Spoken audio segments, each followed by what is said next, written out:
All right. Arwen Undomiel. I definitely didn't say that right. 2 mana 2/2. Whenever you scry, put a counter on target creature. 6 mana scry 4. As much as I'm giving the scry archetype shit, this card's actually good. This card is actually good. So we're gonna start this card off as a B-. Card is actually good though. Okay. No, I don't think there's much to talk about her, but yeah, she is good. Next card here, Friendly Rivalry. 2 mana instant, target creature you control, and up to 1 other target legendary creature you control. Each deal damage equal to the power to target creature you don't control. That's so confusing. So what it's basically saying is that one of your things, and then another one of your things that is legendary, they both deal their damage to one of your opponent's things. So this is like, what's that card called in the most recent set? Tandem Takedown. It's just Tandem Takedown. I don't know how much I care about this. Probably give this a C-. It's a fine card, but it's just not a card that I'm gonna be picking early. It's a card that I'm gonna play if I'm red-green. And if I'm not red-green, I probably don't care about it. Yeah, this is really good with Legolas, but Legolas is a rare, so. Frodo Baggins. 2 mana 1/3 in Selesnya. Whenever Frodo or another legendary creature enters the battlefield under your control, the ring tempts you.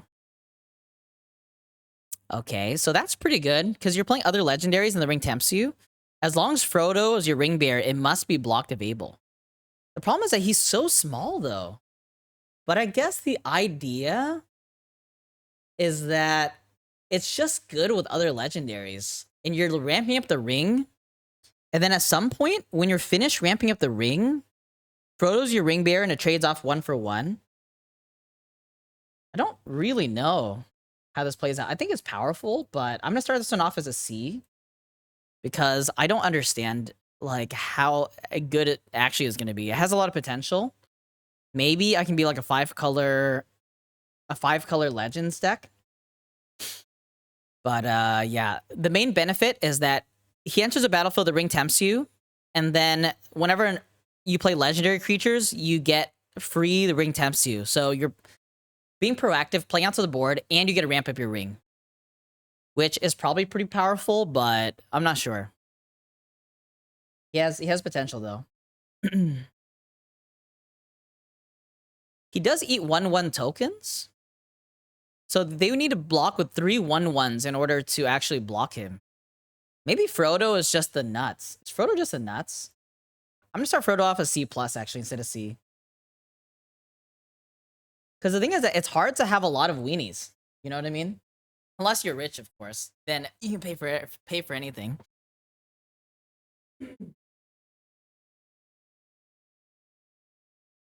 All right, next card here. Maher Uruk-hai Captain. 2 mana 2/2 menace. If one or more +1/+1 counters would be put on an army, goblin, or orc you control, that many +1 counters are put on instead. Wait, what? Wait, so if you amass 2, then you're actually amassing 4? Is that what it's saying? And an army, goblin, or orc is a +1. That many. Oh, sorry. That many +1. I just completely left out a part there. It's pretty cool. I mean, red and black do want to be amassing a lot, and this guy is reasonable on his own, and it's putting extra amass. I do like it. I do like it. C+ as well, though. C+ as well. So the thing is that, again, this card is not a card that probably will incentivize me to be black-red. This is a card that's going to be good, either decent to good, in my black-red deck that I already have. And I don't know if I'm going to play this in 5 colors. Probably not. So this is how I rate the multicolor cards, because the multicolor cards have a very high opportunity cost in order to take them. So we're looking for multicolor cards that are so good in their colors or have a relatively low opportunity cost, or a card that we want to play in basically our 5-color deck. All right. Prince Imrahil the Fair. Okay. The Fair. Ah, fair is in policy. I thought they were talking about something else. Okay. 2 mana 2/2. Whenever you draw your second card each turn, create a 1/1. Card's sick. I mean, this is like what was that white card? It was a white card. Was it in no? It was in Kaldheim, right? It was the one that made spirits. Still pretty strong. Still pretty strong.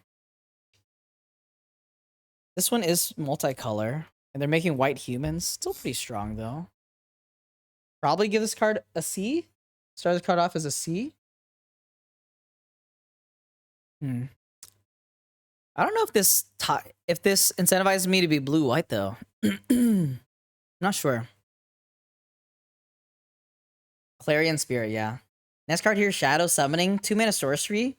Oh, make 2 tapped 1/1 white creatures with flying. So it seems like Wizards has learned a lot from the days of lingering souls. And it's a pretty good card, honestly. 2 1/1 white spirit creatures with flying, but they come in tapped. I still think this card is good, though. And it works with the bats. I do like this card, man. I'm going to give this card a B-. I'm going to give this card a B-. Sorcery and tapped. I think 1/1s are just good in this format. A big part because there's the Ring Tempts You in the format as well. So just having these, like... So imagine this. It seems pretty hard to block 1/1 spirits in this format. And if you're using a removal spell on 1/1 spirit, like, you're pretty unhappy. Which makes them, like, very good ring bears. But yeah. Next card here. Bilbo Retired Burglar. 3 mana 1/3. When Burglar enters or leaves the battlefield, the Ring Tempts You. Enter the battlefield or leaves the battlefield, the Ring Tempts You. That's pretty strong, dude. Whenever Bilbo deals combat damage to a player, create a treasure token. So actually, he's a great ring bear. He's a great ring bear because he has 1 attack. So 1 attack is actually really good. Because they need a block with 3 1-attack things, which is basically impossible. I'm pretty sure it's impossible. Because if they're playing 1/1s, like, you don't want to be leaving it back as blockers. It's just impossible to block this guy, honestly. So once again, as a refresher here, the Ring Tempts You. So it says that the very first the very first benefit of the ring is your ring bear is legendary and can be blocked by creatures with greater power. So it's not greater or equal to, so they have to block with 1 attack stuff. But I guess they can block with like 1/3s and stuff, I suppose. But all you need is one more. Actually, you need 2 more, right? Enters a battlefield or leaves a battlefield. So the Ring Tempts You. I'm not sure how it plays out. I assume it's going to be pretty easy. I think this guy's is pretty good. I'm going to start this guy off an A-. Ring Bear has negative attack power. If it has negative attack power, it doesn't do anything when it connects. So, okay, next card here. Denethor, Ruling Steward. 3 mana 2/4. At the beginning of your end step, if a creature died under your control this turn, create a 1/1 white human soldier creature token. At the beginning of your end step, if a creature died under your control this turn, make a 1/1 white creature token. 2 mana sacrifice a creature. Each opponent loses a life, gain a life. Isn't this guy the most busted thing in the format? Because Mirkwood bats are broken. Is this guy giga busted, chat? Oh my god. I think this guy's giga busted, dude. Guy's giga busted. Each opponent lose a life, you gain a life. It is 2 mana to sack, but just having sack outlets is good. And then it's good with the bats. It's also just good with the trebuchet as well. Because the trebuchet thing just dies no matter what.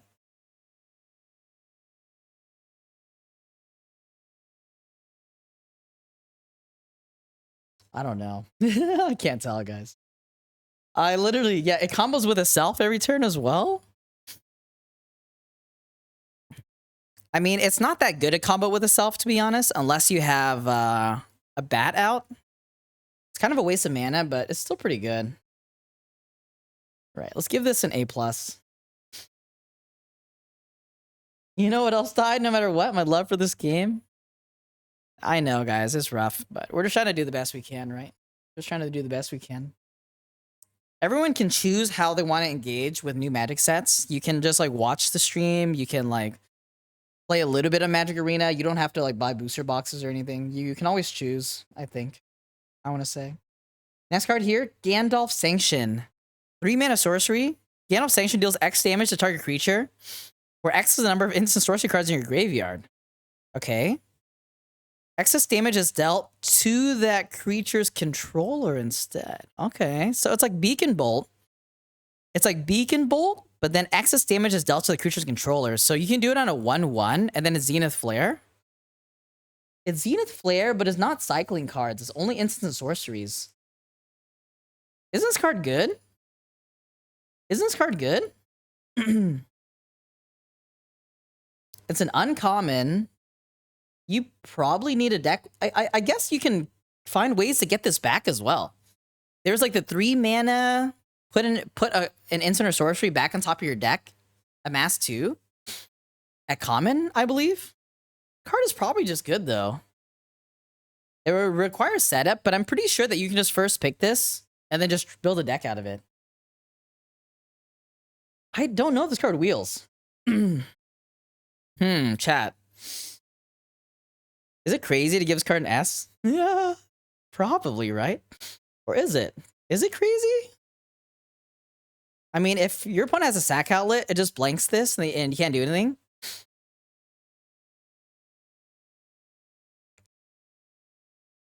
Does it do that much damage though? I think this card's good because you can build around it. I'm pretty sure. Pretty sure. I don't even think it's a build around B. I think it's like a build around S. How many cards would you sling? There's just so many cantrips and stuff in the format. There's also mill. F to B minus range. I mean, it's like F to S range. I don't even think it. I don't think this card can ever be an F. All right, I'm gonna give this card an A+ here. Give this card an A+. I feel like people are gonna riot if I give it an S. I will say that this is probably worse than Zenith Flare because... Is it worse than Zenith Flare? Can't tell, honestly. I really can't tell. Instant sorceries in the format are pretty good.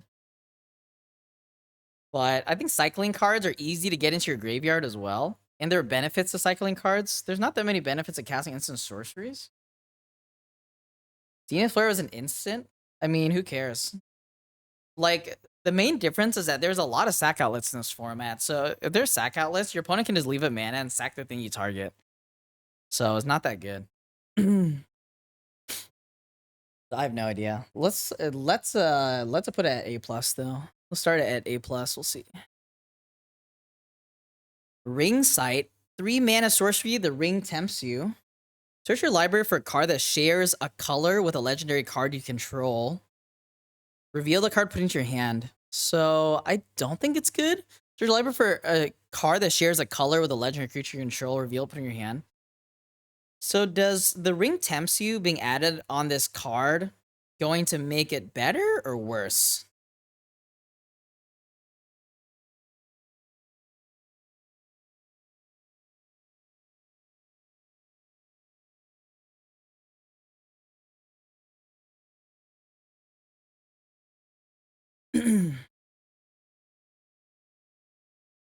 So it's basically just a tutor. You play this. So the ring tempts you, which means that if you have any creature on the board, then you can already basically tutor for a card in your deck that shares a color with one of your legendaries, right? The ring makes a thing legendary. So even if you don't have anything else, reveal, put in your hand, then shuffle. I can't tell. It is playable, but do we care?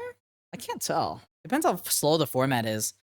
Let's start this card off as a D+, I think. It has some potential, but I don't expect to explore this anytime soon. It's like, it also just depends on what you're tutoring for. If you're a combo deck, sure, but... All right, next card here. Theoden, King of Rohan. 3 mana, 2/3. When Theoden or another human enters a battlefield under your control, target creature gains double strike. This guy's pretty strong, dude. When this guy or another human gains double strike, I do like this.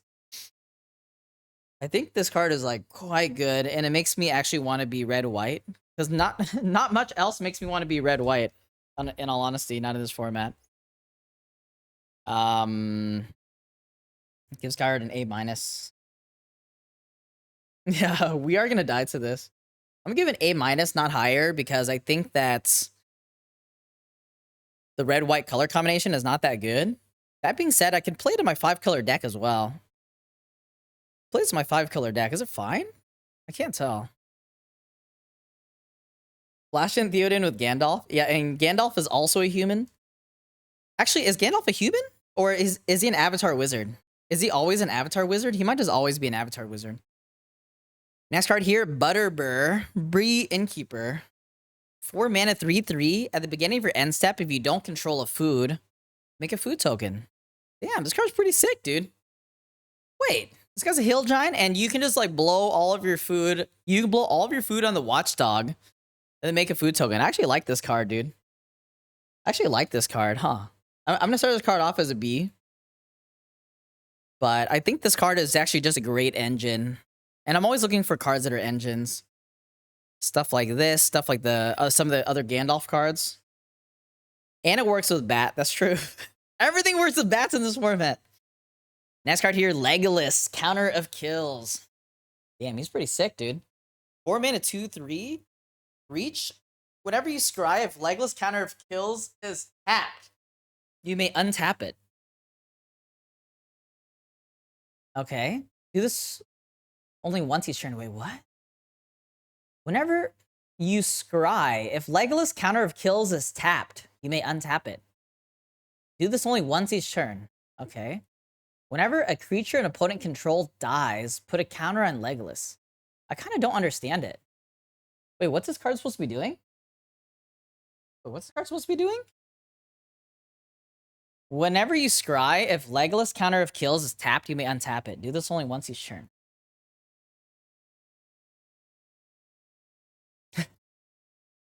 I don't get it. Whenever creature opponent dies, put a counter. This is so poorly statted, though. And then, like, scrying at instant speed, yeah, you can do it with, like, instants, I guess, but... why? I don't get it. It's so slow. It's not even a good blocker. He's so poorly statted. I don't get it, dude. I'm gonna start this guy off as a D. Counter of Kills. Yeah, how about counter of never playing this in my deck? Counter of passing this card. Okay. Next card here, Old Man Willow. Damn, this guy's sick. 4 mana XX. Old Man Willow's power and toughness are equal to the number of lands you control. Whenever Old Man Willow attacks me, sacrifice another creature or a token. When you do, target creature and opponent controls gets -2/-2 until end of turn. Damn, this guy's sick, dude. This guy's awesome. Old Man Willow's attacking, sacrifice another creature or token. And then something gets -2/-2. I will say that -2/-2 is not that relevant in this format because things are like 3 toughness and above, which is kind of weird. But it's pretty cool. I could be misremembering stat lines in the format, but I guess there's a lot of 3 mana 3/2s in the format too. I like him. I like him. I don't know. Let's give this guy a B. A B+, I guess. Yeah, it doesn't kill Bat. Guys, how was Bat at 2/3? I don't even get it. All right, next card here, Rise of the Witch King. 4 mana sorcery. Each player sacrifices a creature. If you sacrifice a creature this way, you may return another permanent from your graveyard to the battlefield. This is a cool card. This is a cool card. You can cycle, like, the tree guy. So you can do, like, a mass on 2.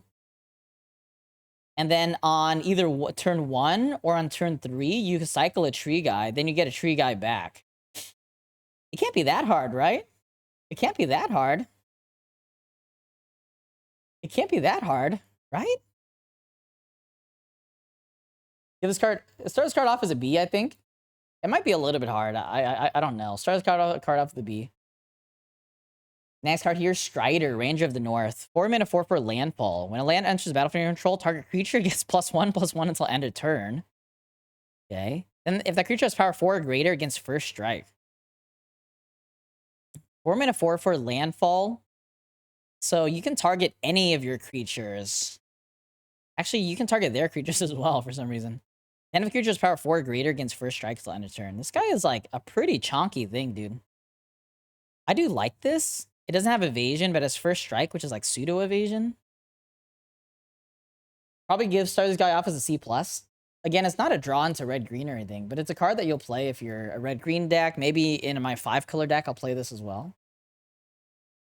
Next card here, Ugluk of the White Hand.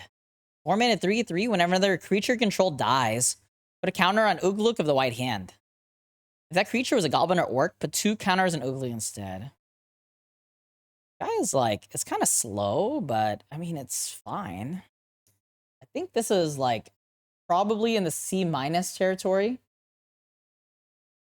It's small. It feels almost like win more because when this card is good, I think that you're already in a fine spot. I guess it's not true. What you can do is you can like amass on 3 and then play this attack, but it's still not that good though. It also doesn't fit in 5-color, and you need a lot of setup. And I think that if you have all the setup and this card's good, then it's just win more as well. This is just like a dumb thing. There's enough dumb things in the format that you don't need to play that guy. Okay. Oh, I missed a card, actually. Missed a card.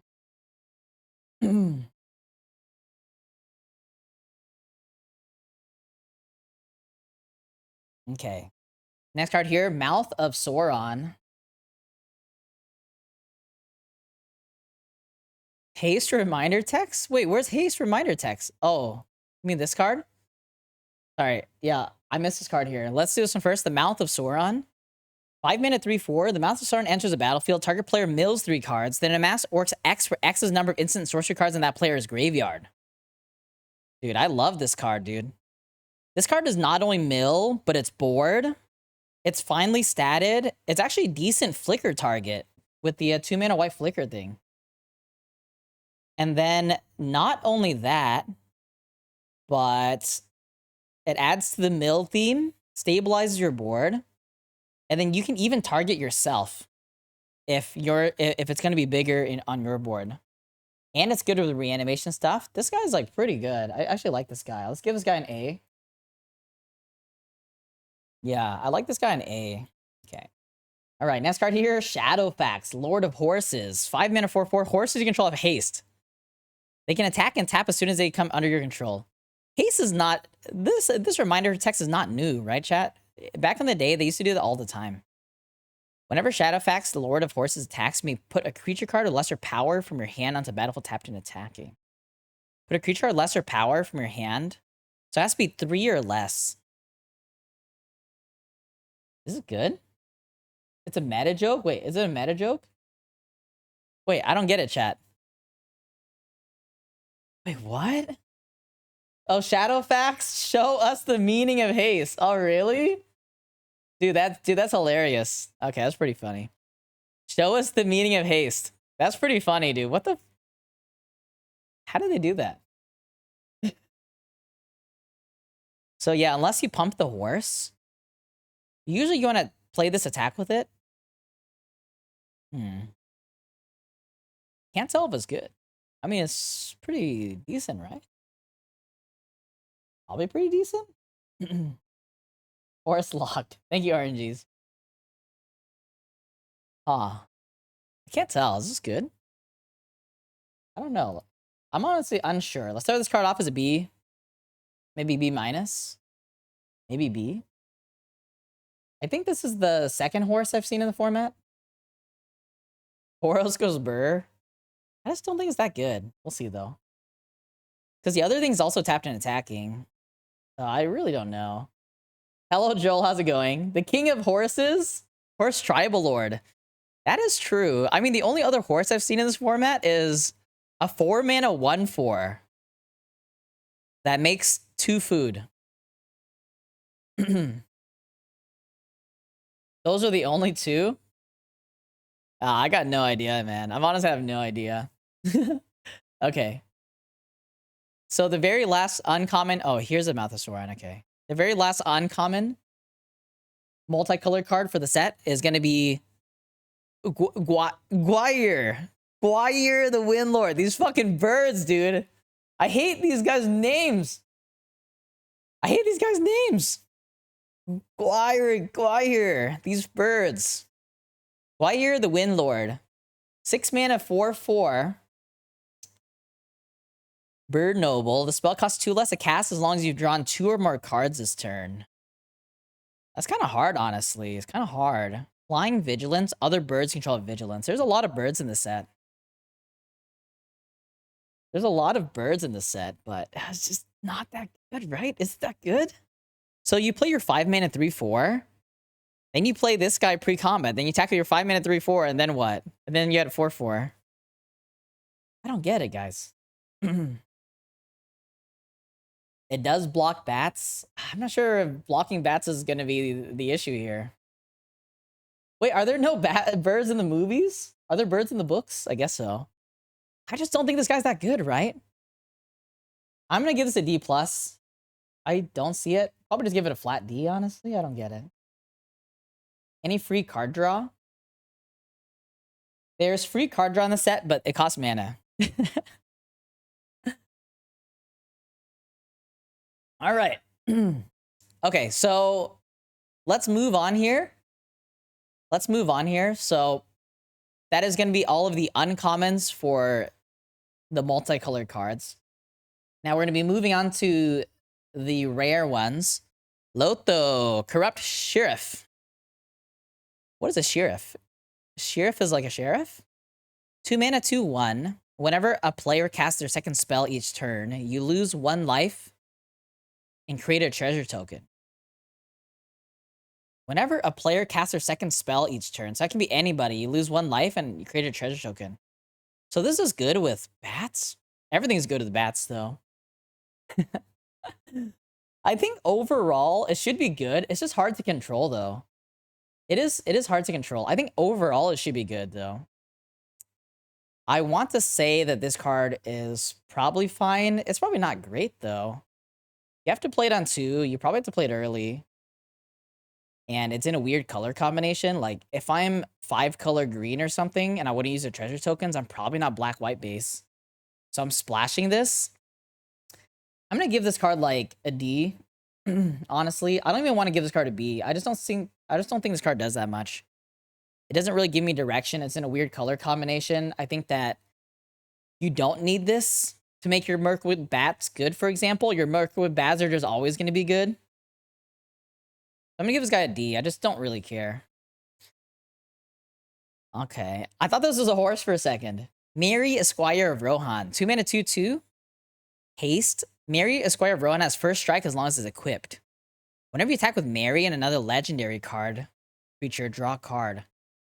The weird thing about this format is that there's no equipment I want to play. Is that just me? Maybe in the colorless. So we haven't taken a look at colorless cards yet. Maybe there's a lot of equipment in the colorless that are decent, actually. So I'll probably have to go back and re-rate this card. But this is like drawing cards. First strike as long as it's equipped, so it has to be equipped. And you're going to want a Ring Bearer. It just seems weird. I honestly don't know. I cannot tell. Does format play out like this? I don't know. I really don't know. Probably somewhere in the D sphere, right? In the D range. Maybe give Mary a D+. I'm also kind of bearish on red-white as well. I just don't really see red-white being a good color combination. Like, I would much rather be in the Dimir sphere. And then the green cards are fun too. And then I can splash some other cards. I don't really see myself being in the Boros sphere that often. And I don't know what it would take for me to be in a Boros seat. There has to be like nothing else or something. All right, Pippin, Guard of the Citadel. 2 mana, 2/2. Vigilance Ward 1. Tap another creature you control gains protection from the card type of your choice till end of turn. The card type of your choice. That is super interesting. Wait, this guy's kind of busto. This guy's kind of busted, right? Sorry, not busto, busted. It's like mom, but dad. Father of Runes. This is card type, though. Is that better than protection against a color? Probably, right? From the card type of your choice. And it's just a tap ability. It doesn't cost any mana. So you can... So if you're attacking with something, you can make it... Give it protection from creatures. If your opponent tries to remove it, you just give it protection from instant or sorcery. Yeah, and protection from creatures is unblockable. You don't have to choose a creature either. Or like a color. Isn't this card nuts? How do you even beat this card? So you need to remove this card itself, right? But it has Ward 1 as well. It's kind of annoying. There's not that much small removal in the format. I think it's an S, isn't it? Isn't this card just an S? How do you... Like, this card's so hard to beat. I get it. A small removal can kill this. But then it's not killing like the big thing. I'm just going to give this card an S, dude. I think this card is unreasonable.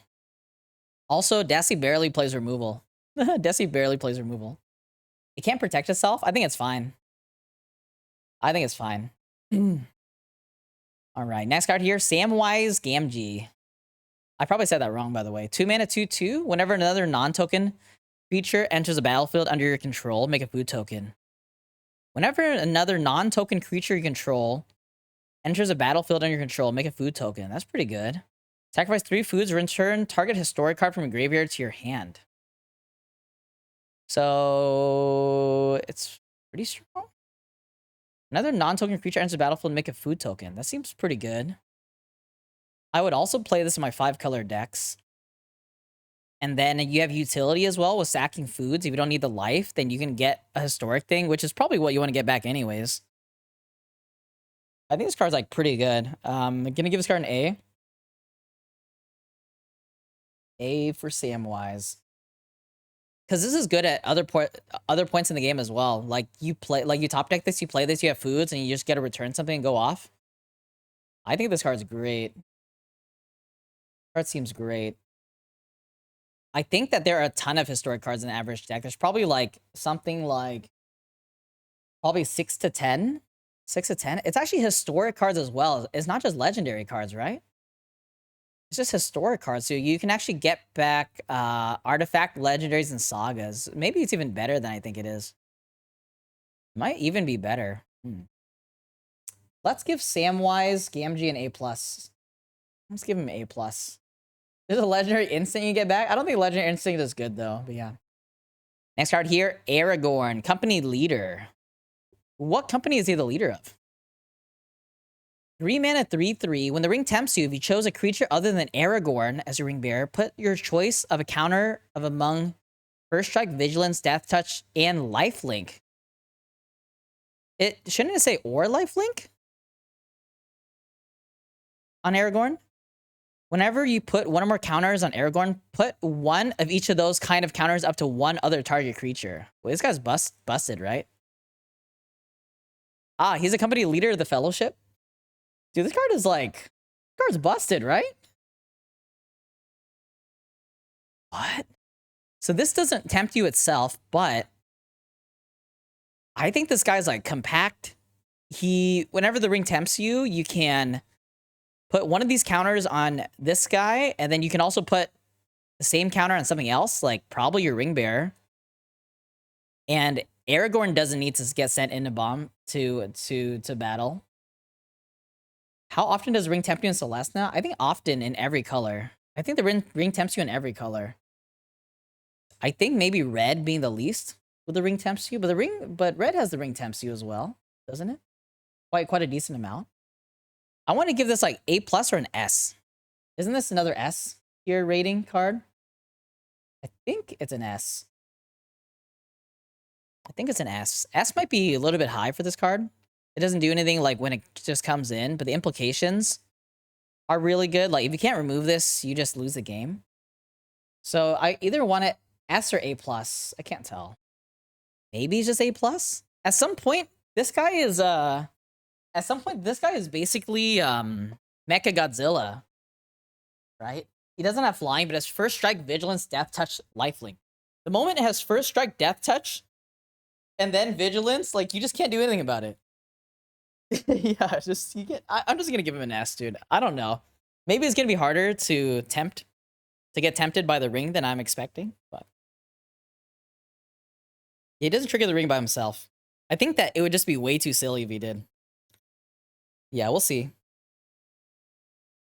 All right, next card here, Flame of Anor. This card looks sick, dude. 3 mana instant, choose 1. If you control a wizard as he casts a spell, you may choose 2 instead. Target player draws 2 cards. Destroy target artifact, it deals 5 damage to target creature. Huh.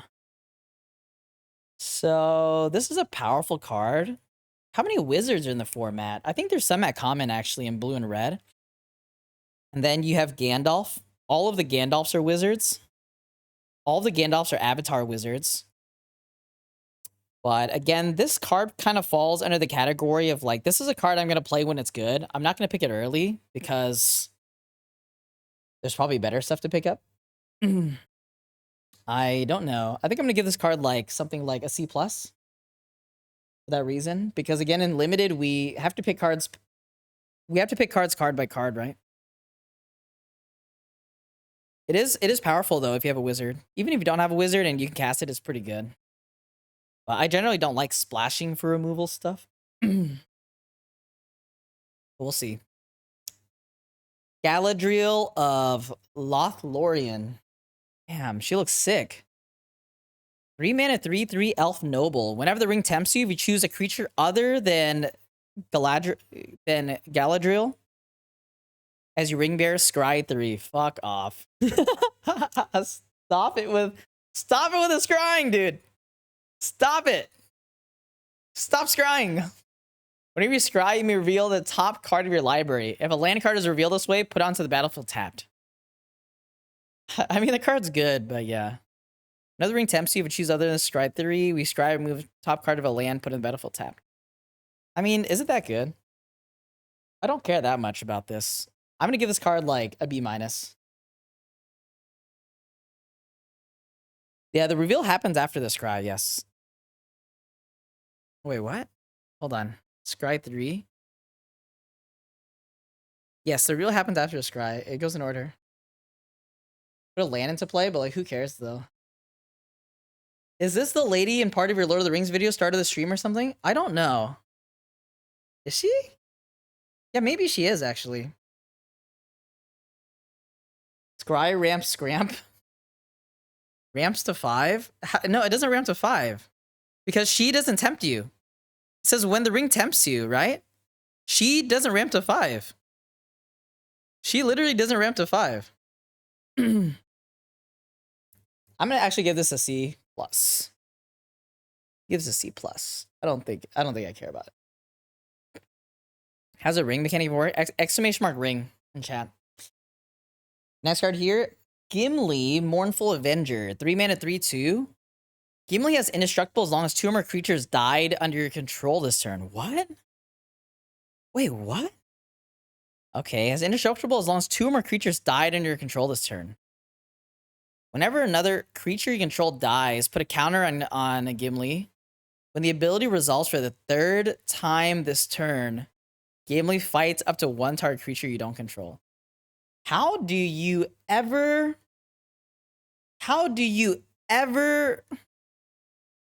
fight? I guess you just never fight, right? This is basically 3 mana, 3/2, and then whenever another creature you control dies, you put a counter on him. That's it. Like, you literally never fight. Sack outlets? In red and green? Sack outlets are like in black and white. Dude, there's no way this card does anything. I mean, you can splash this in your black-white deck, I guess, with the bats or whatever. But then what's the benefit? You're getting counters and sometimes you fight? I don't see it. We're not 5 colors? Is this a 5-color payoff though?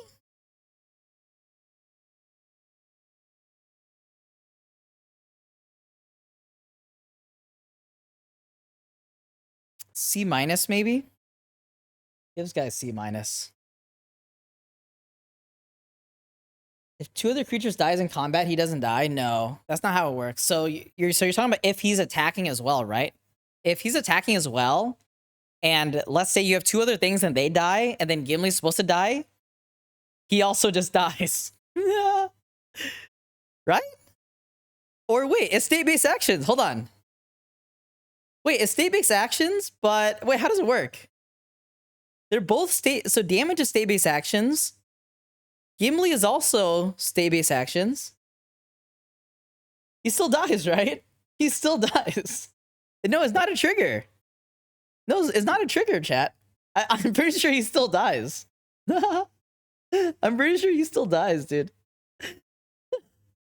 No, but there's no trigger, right? Oh wait, there is a trigger. Whenever another creature you control dies. But there's no trigger for the indestructible.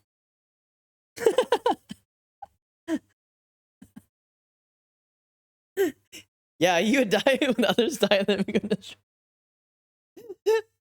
What a weird card, dude. What a weird card. Gimli. Dude, what a weird card. Dude, what a weird card. Alright, this card's going in my video of the weirdest cards.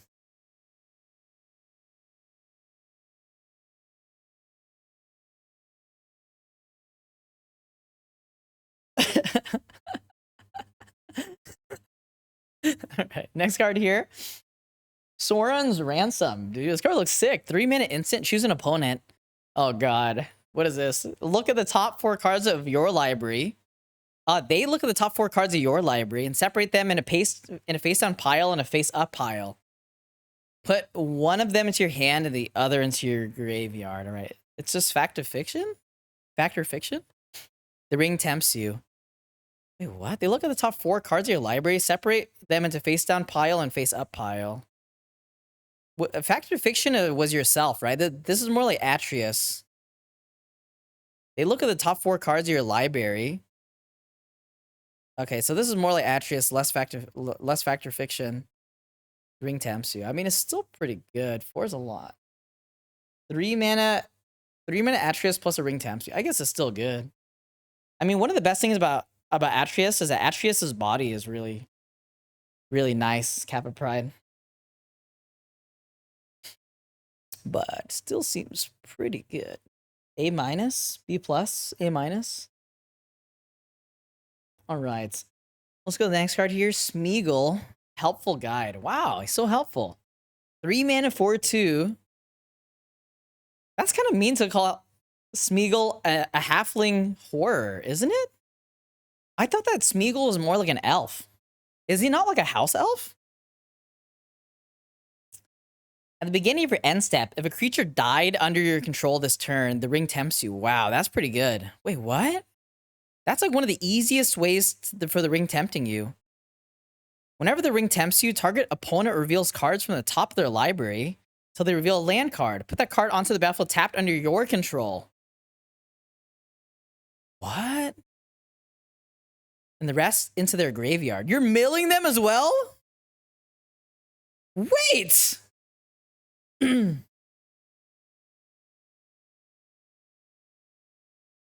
Dude, hold on.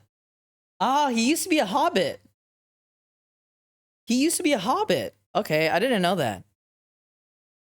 Dude, this card is the nuts. So you play this in any deck? Dude, this is the best card in the set, right? This has got to be the best card in the set. I get it that it dies to removal or whatever, guys, but I feel like it's so easy to use him. You either just attack or you have a sack outlet on a thing. And then the ring's tempting you, and that's good as well. And then whenever the ring tempts you, your opponent reveals cards from top of your library until they reveal into land cards. So you're getting more lands, which allows you to do more stuff. And then you can also just mill them out of the game. Dude, I don't get it. This is just hands down the best card in the set. I'm pretty certain. Smeagol, Helpful Guide. What? Dude. This guy is the nuts. Dude, it's like if I'm a red-white deck and then I open Smeagol, I think I just get rid of everything. And I just don't give a shit anymore, right? Or maybe I do. I don't know. Maybe that's not possible. But I just don't see how this card is not the most busted thing ever. This is constructed playable as well, I guess. I guess it's less good in constructed? It's less good in constructed for sure, just because the deck size is bigger. And then all ways to get Smeagol back is also very good. So there's like raised deads and stuff like that in the format. There's like that weird tutor card that can find a card. This is good too. No, I don't even think this is the set's Glissa. I think Glissa is like worse than this card relatively speaking. This isn't as like oppressive as Dream Trawler or something, but I don't know. Maybe I'm crazy. All right, let's go to the next card here. Elrond, Master of Healing. 4 mana 4/4. 4 mana 4/4. Whenever you scry, put a counter on each of up to X target creatures, where X is the number of cards looked at while scrying this way. Fuck, scry, dude. Whenever you scry, put a counter on each of up to X target creatures, where X is the number of cards looked at while scrying this way. Okay. On each of up to X target creatures. So if you scry 3 and you only have 1 creature, you cannot put 3 counters on 1 creature. So you can only put 1 counter on each. Whenever creature you control with a +1 counter on it becomes a target of a spell or ability an opponent controls, you may draw a card. I mean, this card's good, but man, fuck. This scry shit, dude. I mean, there are scry archetypes, but the cards are rare and they're not even that good.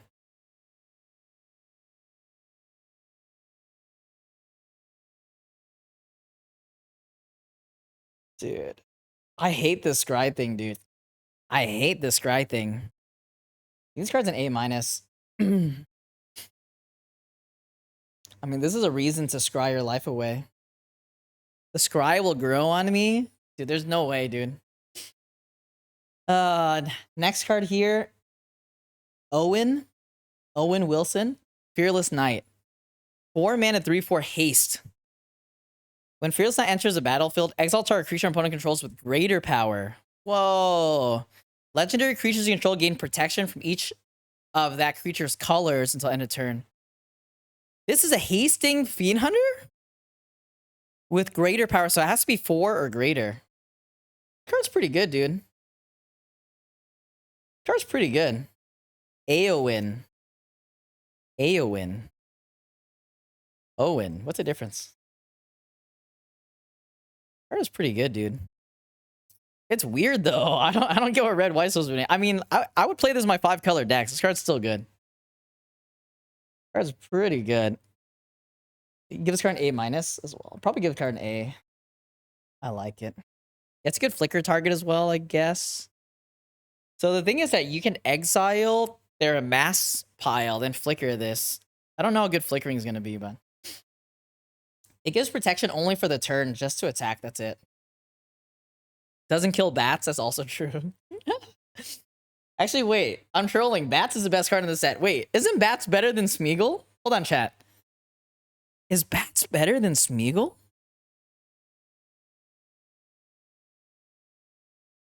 Bats might be better than Smeagol. Fuck. I think Bats is better than Smeagol. Hold on.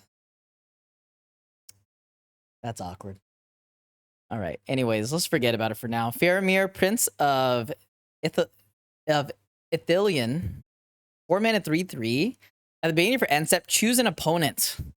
At the beginning of that player's next end step. At the beginning of that player's next end step. What? At the beginning of your end step, choose an opponent. And then at the beginning of their end step, you draw a card if they didn't attack you that turn. Otherwise, make 3 1/1s. This card is so good too. Wait, what? This card is an ass as well, isn't it? What the hell? Dude, how's the card so good for a random Faramir? Who the hell's Faramir, by the way?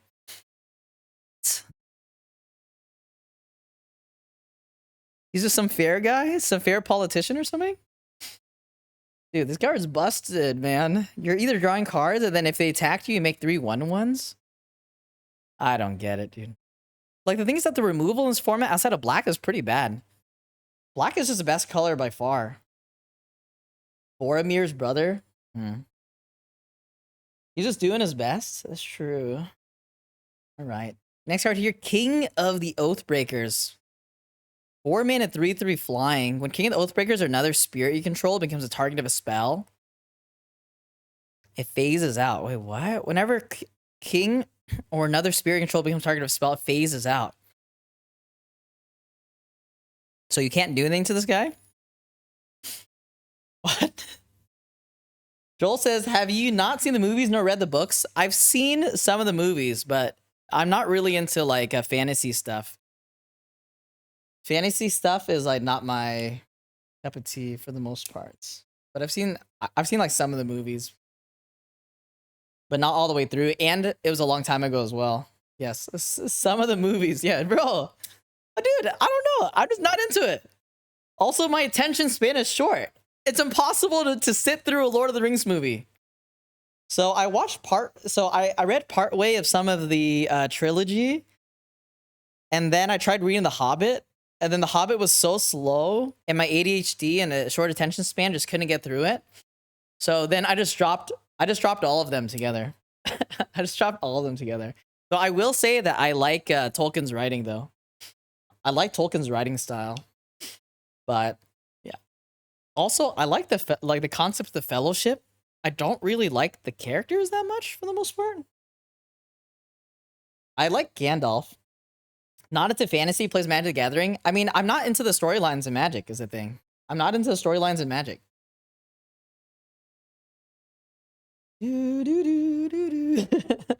Thank you, Gregarious. I mean, I'm not gonna pretend that I'm some sort of fantasy nerd, man. I'm not gonna like lie and try to fit in or something. I just don't. That's fine though. Thank you, Joel. Thank you. I mean, I could be talked into it. I definitely could be talked into it. I'm very happy about this Lord of the Rings set, though, that other people are happy about it. I will say that. Like, even though I'm not into it, at least at this time, at least at this point in time, I'm happy that people are excited for it, though. All right. Anyways, King of Oathbreakers. 4 mana, 3/3. The part of not following the magic lore, yeah. Whenever King of Oathbreakers or another spirit control becomes target of a spell, it phases out. Whenever King of Oathbreakers or another spirit control phases in, create a 1/1. I don't get it. This thing's immortal, right? Yeah, this is better than Smeagol.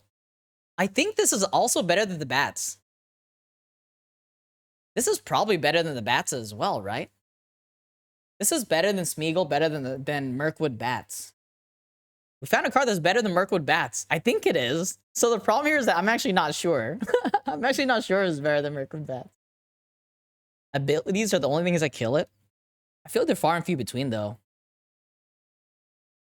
Yeah, this also just goes dumb with bats. I don't get it. Bats great as ally. Fuck the bats, dude. Fuck the bats. All right, next card here. Shagrat. God, that does not sound very appealing. Shagrat Loot Bear. 4 mana 4/4. When Shagrat attacks, attach up to 1 target equipment to it. Then amass Orcs X for X's number of equipment attached to Shagrat.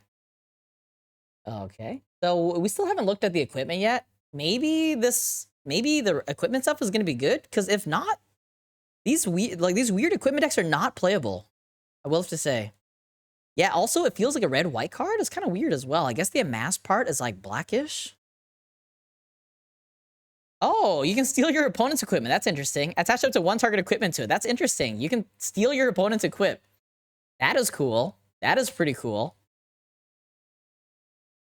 That is pretty cool. This one's undecided, though. I can't tell. I start this guy off at a B.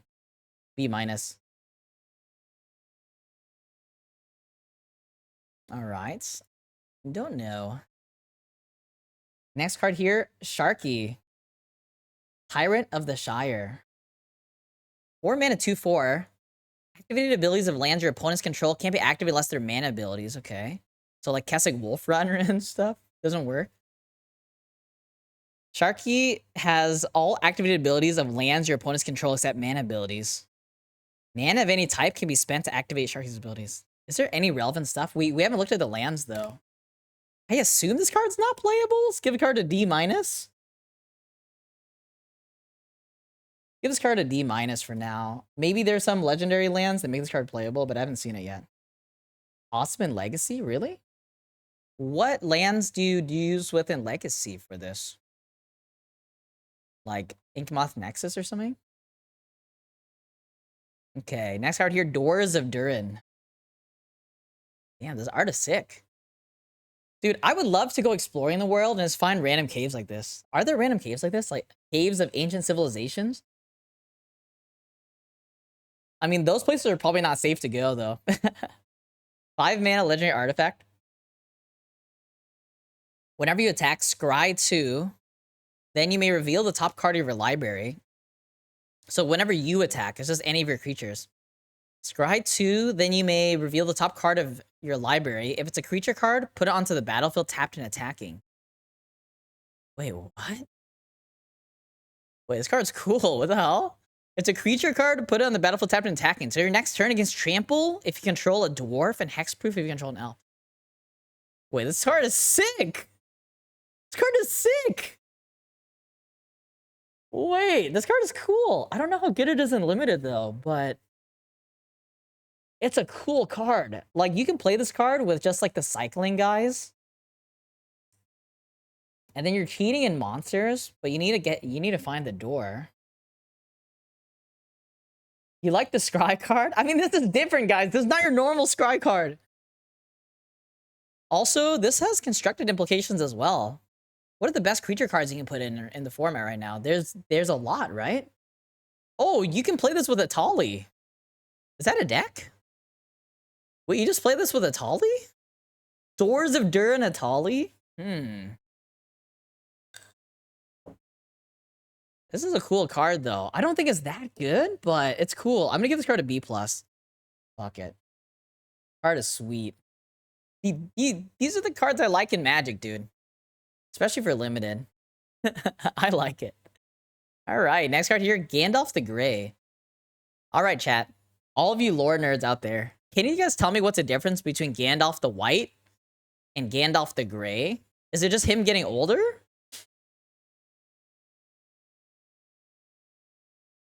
Alright, 5 mana 3/4. Whenever you cast an instant or sorcery spell, choose one that hasn't been chosen. He died and reborn. So which one came first? White is more pure, more power. One is white, the other one's gray. Thank you, Tito. Gray became white after the demon fight. Gray was first and then he became white. Ah, he took the title from Saruman the White because Saruman stopped being white when he became corrupted? The fall of Saruman. Anyways. 5 mana 3/4. When it becomes an instant or sorcery spell, choose one that hasn't been chosen. You may tap or untap target permanents. Gandalf the Grey deals 3 damage to each opponent. Copy target instant or sorcery spell you control. You may choose new targets for the copy. Put Gandalf on top of its owner's library. So you can save him as well. Or you can refresh him. That's pretty cool. Tap or untap target permanent. So it has some defensive capabilities. You can also untap lands. You can also untap Gandalf to block. And then the copy ability is really good. And then you can put Gandalf on top of his owner's library. So this works best with instant speed spells. There's not that many great and cheap instant speed spells. Like the 1 mana cantrip is a sorcery, which is fine. I mean, it seems good. It's probably an A+, right? It's probably an A+. Let Deathsie do a watch Lord of the Rings on Discord. Dude, my attention span's too short, chat. My attention span's too short to watch the Lord of the Rings. Is there Lord of the Rings abridged? Does a copy trigger hit his ability a second time? Wait, what do you mean? Does the copy ability... what do you mean? It says choose one that hasn't been chosen. Does the copy ability trigger his ability a second time? No, because it's when you cast. The copy is not cast. The copy is not cast, guys. Okay. Next card here. Wait. Oh, it's this card here. Shelub. Shelub. That's definitely how you pronounce this card. Shelub, Child of the Ungoliant. I don't even know what Ungoliant means either. 6 mana, 8/8. Spider Demon. Hell yeah, baby. Death Touch Ward 2. Death Touch Ward 2. Other spiders you control have Death Touch and Ward 2. 6 mana, 8/8 Death Touch. I've never seen that before.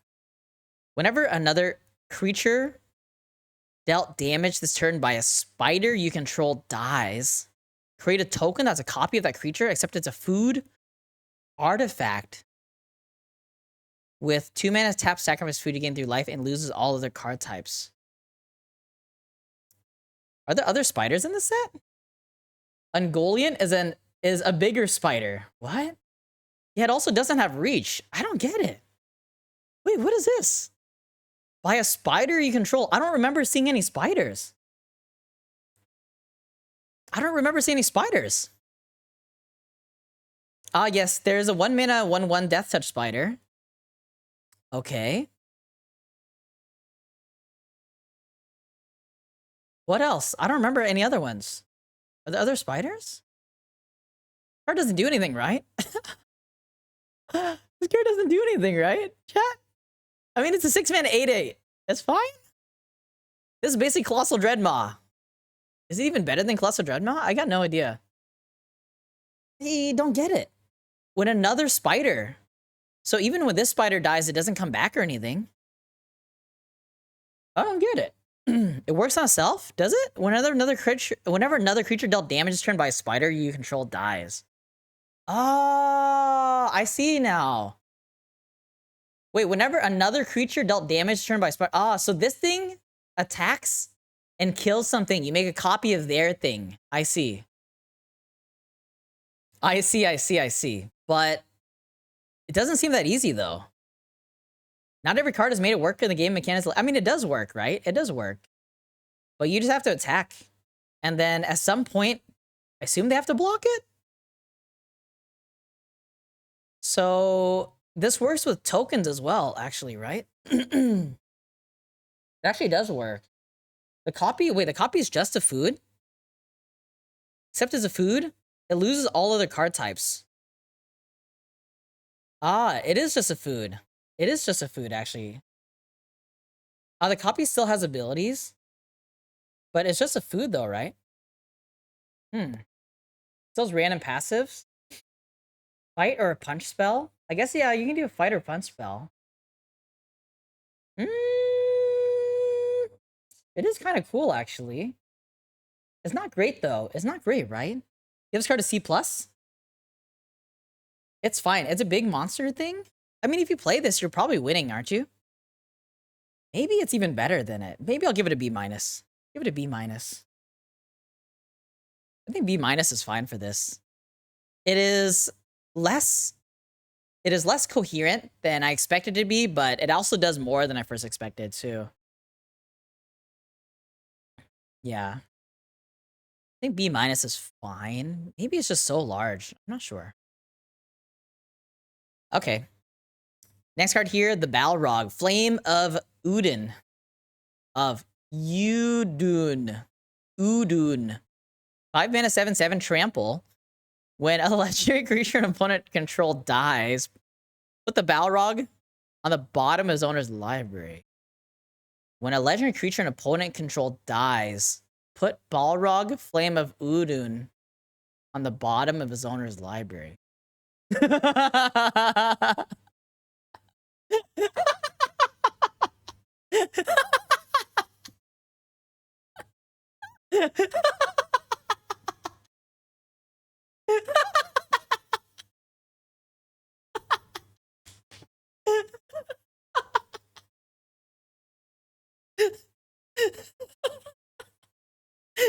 All right, guys. Tell me what's the flavor here. Tell me what the flavor. And tell me what this does. Whatever legendary creature. I mean, I guess it has to be legendary and it's well statted. Maybe it's fine, chat. Maybe it's fine. Maybe it's fine, chat. Wait, hold on. The ring bearer is legendary too. Wait, this is trash. The ring bearer is also legendary. Wait, shit. Everything's legend. All right. You know what? This card might be playable. This card is hilarious though. An evil of the ancient world, both a shadow and a flame. I feel bad for this guy, dude. Joel says the set is made to live up to the world of Lord of the Rings, which it does really well game designs. Less so to have perfect cards for limited. Yeah. I mean, I think that most sets already just have like few rares that are not or limited. Though they did market this as a limited draftable set. But the extent of how intended it is for limited is going to vary a lot, right? It does look like it's playable for limited, and also the limited environment looks pretty good. But I think that most of the cards I've seen are actually for limited though. Whereas like a much greater amount of them seem to be good for like constructed formats or eternal formats. It seems like most limited focus to me, I think. Maybe after Commander. Maybe after Commander though. It's like Commander, then limited, then constructed format, something like that. But yeah, I mean the flavor's been good for the most part. I will say that there could be cooler mechanics, but we'll see. We'll see. Anyways, the Balrog, this card's freaking hilarious, man. I'm gonna give this card a D-. It might not be unplayable. It's probably unplayable. Let's give the card an F. But will I try to play this? I will. I will. Just try to farm like clips or shorts for YouTube. Okay. Next card here. Wait, hold on. Wait. Hold on, chat. Wait. That last card was not even in the set, right? Wait, hold on. The Balrog Flame of Udin. Wait, this card's not even in the set, chat. After all that, this card's not even in the set. Hold on, guys. Okay. This guy's in the set. Balrog Durin's Bane. Okay. 7 mana, 7/5. The spell costs 1 less to cast for each permanent sacrifice this turn. Okay. Oh, that's pretty cool. Haste. The Balrog Durin's Bane can't be blocked except by legendary creatures. When the Balrog dies, destroy target artifact or creature an opponent controls. This guy's pretty sick, actually. I do like this. I do like the set. So I believe the last card is for Jumpstart or something. I believe it's for Jumpstart. This card is awesome, though. This card is awesome. It doesn't get bricked by small creatures, only legendary creatures. It has haste, so it can catch people by surprise. I don't, like... Oh, it also gets twice as cheap with treasures, actually. So, like, a treasure discounts it by 2. So if you stack 2 treasures, then it discounts it by 4. Then it's a 3 mana Balrog. Wait, no, wait. It's 3 mana without counting the treasures. 3 mana without counting the treasures, right? It's pretty cool.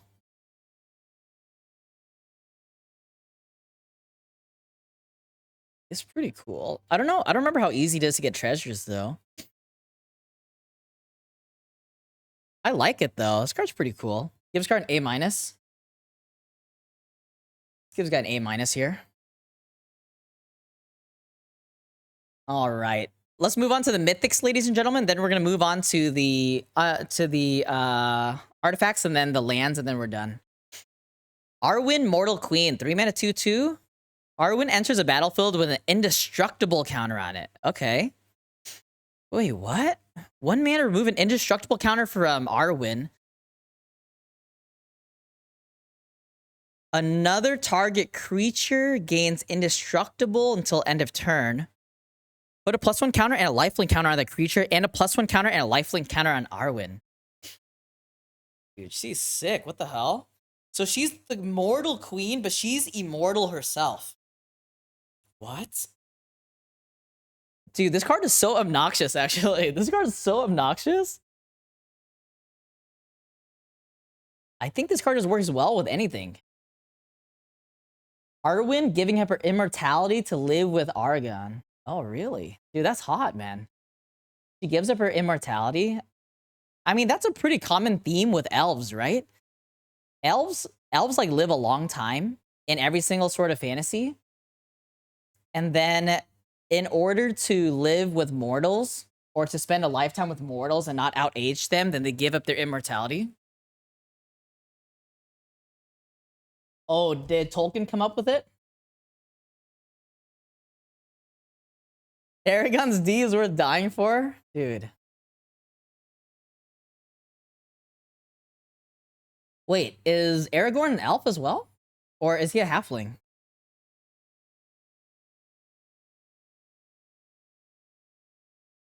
You wouldn't say it's common? Oh yeah, he's a human. She chose death for the D. He's human, okay. He's a unique type of human. He's superhuman. He's half super, half human. All right, anyways, this card seems like the nuts. This is probably good and constructed as well, right?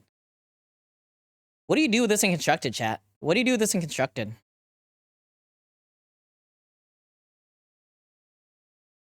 I've got no idea. I mean, it's not standard playable.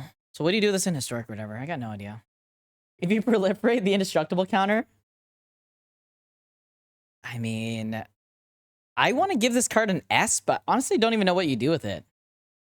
I guess it doesn't matter, does it? It doesn't matter what you do with her. She's just always going to be good.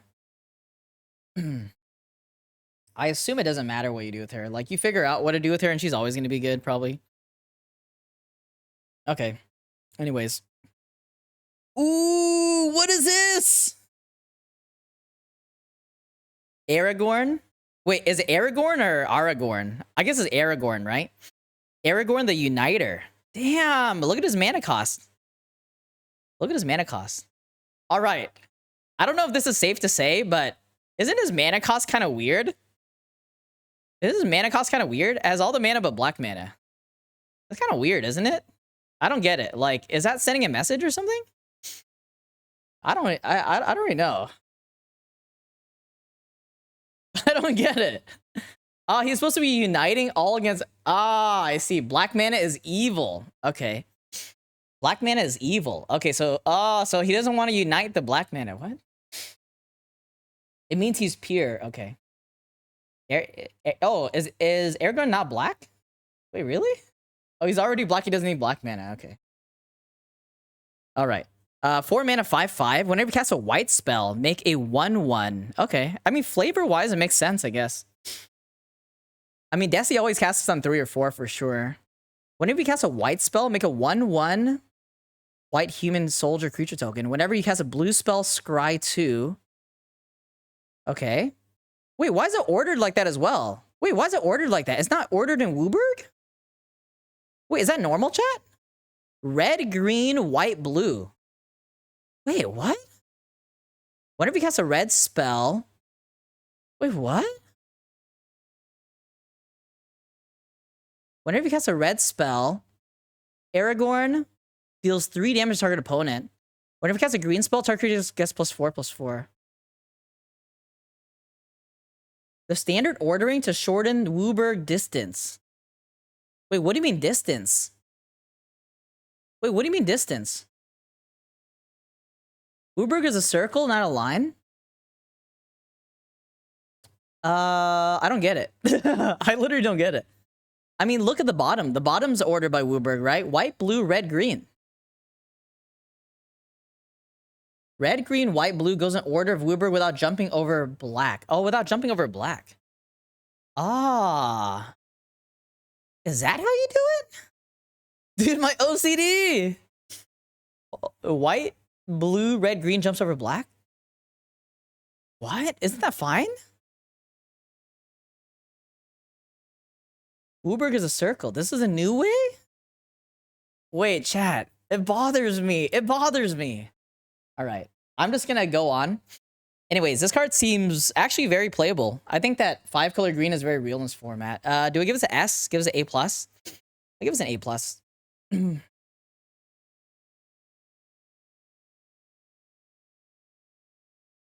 Oh. All right. Okay, this is a fake card as well. Soren Lindblad. It's a fake card. White, blue, black, red, green. Okay. Get over it, Boomer? Yeah, maybe. All right. Tom Bombardi. Bombadil. Tom Bombadil. All right. Wooberg. 4-4. A God Bard. He's a God Bard? Can somebody explain that? Why is he a god? Dude, is he a god because he got together with that one thick nymph girl?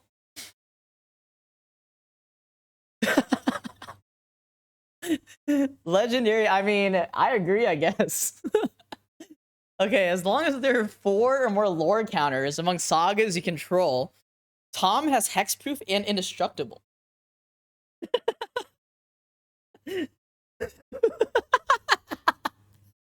Dude, can't this guy just go fuck up Sauron? Sorry, Sauron? Wait, hold on, chat. Sauron and Sauron are 2 different people, right? Dude, I mean, can't he just go fuck up them both? He can just go fuck them both up, dude. He's got so much riz, he can just walk in there and fuck them up, dude. This guy's fucked. Dude, does he not care? He made the ring vanish for a little bit and was unaffected by it. Dude, he doesn't get involved? So in Lord of the Rings, even the Treants got involved, right? Even the Treants, they managed to rally everybody, but they couldn't rally Tom. Wait, I would watch Lord of the Rings. Is there just a movie about Tom? His wife is, dude, just Tom and his wife. Just Tom and his wife, and that's it, dude. Tom is not in the movies? I mean, then why? Okay, then tell me, why should I watch the movies if Tom's not in it? Somebody please explain that to me. Sauron. Okay, Sauron. Dude, this guy's a fucking beast. Anyway, sorry. As long as there are 4 more lore counters among Saga's control, Tom has hexproof and indestructible. Whenever the final chapter ability of a Saga you control resolves, reveal cards from top of your library until you reveal a Saga card. Oh, you can always reveal a Saga card. What the hell? Put the card onto the battlefield and the rest on the bottom of your library in a random order. This ability triggers you only once a turn. Is this card good for constructed, chat? I don't think so. Is this card good for constructed? He's searching for sagas, and if you have sagas, he's hexproof and indestructible. You can chain sagas so that you can never kill him. It's 4 commander. Honestly, that's a fun commander deck, dude. That's a fun commander deck. That is actually a fun commander deck. And then people can play like Fable in it as well. They can play everything. Dies to languish. Dude, this guy is sick. This guy is sick, man. Fuck, I just can't get over how much riz this guy has, dude. I would love to hear more stories about Tom. Anyways, this card is sick. I actually like it. We haven't seen that many sagas that are like 2 busto though, and the density of sagas is not that high, I don't think. I actually like him though. Let's give him an A. Give him an A-. I think he's castable. Is Deathsie gonna make a commander list? Probably not. I don't have any friends to play commander with. Alright, this card is a fake card. Aragon and Arwen Wed. Dude, they look awesome. That's sick. Alright, next card here. Saruman of many colors. Wait, what? You're telling me Gandalf was gray and then he died and then he became Gandalf the White and took Saruman's white title and then Saruman became many colors? Wait, what? Is this an allegory to like Saruman becoming gay or something? What happened here? I don't get it. Somebody tell me if I'm getting the lore wrong. Tell me if I'm getting the lore wrong, dude.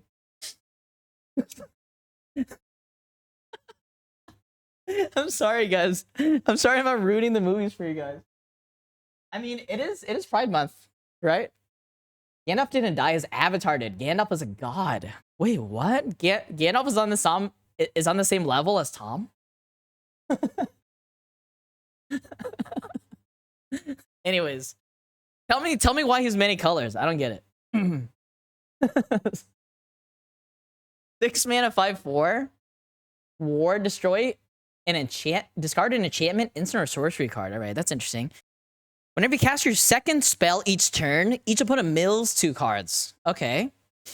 So it has a mill element. Whenever one or more cards are milled this way, exile target enchantments, instant, or sorcery card with equal or lesser mana value, then that spell from an opponent's graveyard. What? What is happening here? Whenever you cast your second spell, each opponent mills 2 cards. Okay. So then from those 2 cards, exile target enchantment, instant, or sorcery card with equal or lesser mana value than that spell. That spell is your second spell each turn, right? So if your second spell was a creature, actually, it doesn't even work. You have to cast an enchantment, instant, or sorcery, right? And then it has to mill an enchantment, instant, or sorcery with equal or lesser mana value from your opponent's graveyard. Okay, then you can copy the exiled card, and you can cast a copy without paying its mana cost. I think that's it, right?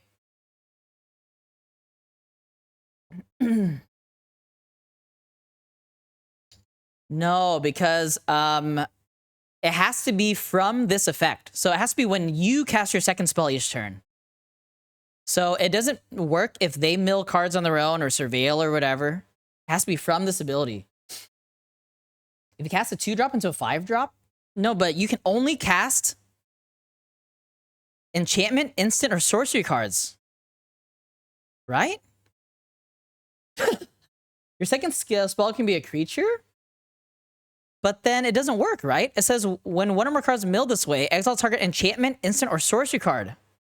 Ah, it can work with equal or less of mana value than the spell. Oh, it does work. So you cast a 5-mana creature, you mill them for 2, and then you can exile an enchantment, instant, or sorcery. Copy it. Oh. Only restrictions is mana value. I don't think it's good. I don't think it's good, guys. I don't think it's good, right? It's a lot of work for a frail body. And then you also have to cast multiple things. And then you can and then it has to be the second spell. So you want to cast a small thing into the big thing. But it's kind of hard. Yeah, it cannot hit creatures, but you can get an instant or sorcery cards, which there's not that many in the set. You're going to teach people how to use this on pre-release? I'm pretty sure it's not good. I want to say it's not good. Maybe give this card like a C+. His ward is lit. His ward is cool. This card doesn't do shit. This is like slightly milling them. And I guess blue-black can be a mill theme and you splash a white or something. Again, nobody told me. Did anyone tell me why he's many colors, by the way?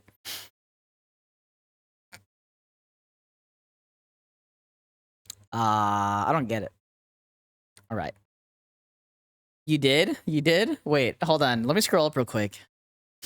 Due to his abuse of the planeteered appearance of Sauron's mind. Wait, what? Sorry, guys. I missed it. I missed it. Because he got stronger. He was white, and then he got corrupted. The many colors are bronze, silver, and gold. Okay. I don't get it. Wait. Okay, so Sauron of the many colors, but Tom is not of many colors, even though Tom is 5 colors. All right. There's something wrong there. Anyways, guys, the very last multicolor set, the very last multicolor card of the set, Sauron, the Dark Lord. Ah, Saruman.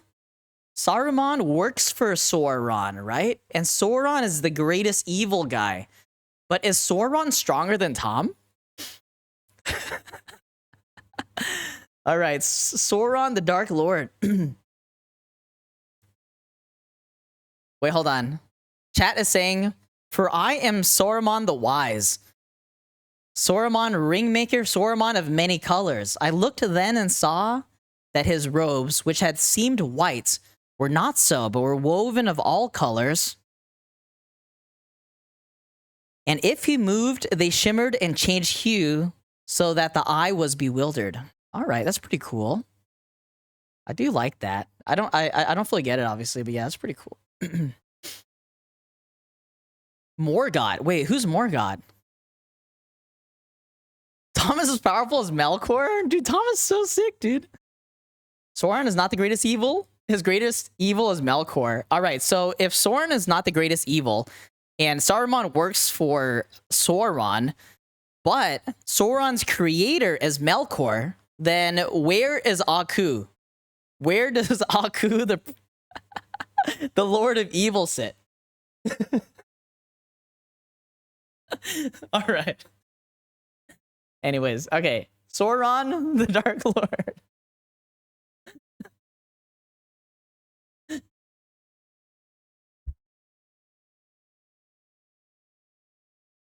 Okay. So, Grixis colors, 6 mana, 7/6. Avatar Horror. Ward, sacrifice a legendary artifact or legendary creature. That's interesting. Wow, this guy's like immortal. I guess they can sack the Ring Bearer, right? Whenever an opponent casts a spell, Mass Orcs 1. Whenever an army you control deals combat damage to a player, the ring tempts you. That's pretty good, dude. So the ring does not have to be the army doesn't have to be the Ring Bearer either. Whenever the ring tempts you, you may discard your hand if you do draw 4 cards. This guy's pretty cool. Dude, Samurai Jack set is sick. Dude, I love Samurai Jack. Samurai Jack is one of my favorites. Samurai Jack is one of my favorite of all time. If you guys haven't gone back and watched it, or you've never watched it before, go watch episode 1 on YouTube. Samurai Jack is like the best. All right, Sauron the Dark Lord. I do like Sauron the Dark Lord. Seems pretty good, right? Probably give him like an A+. Don't think he's S tier.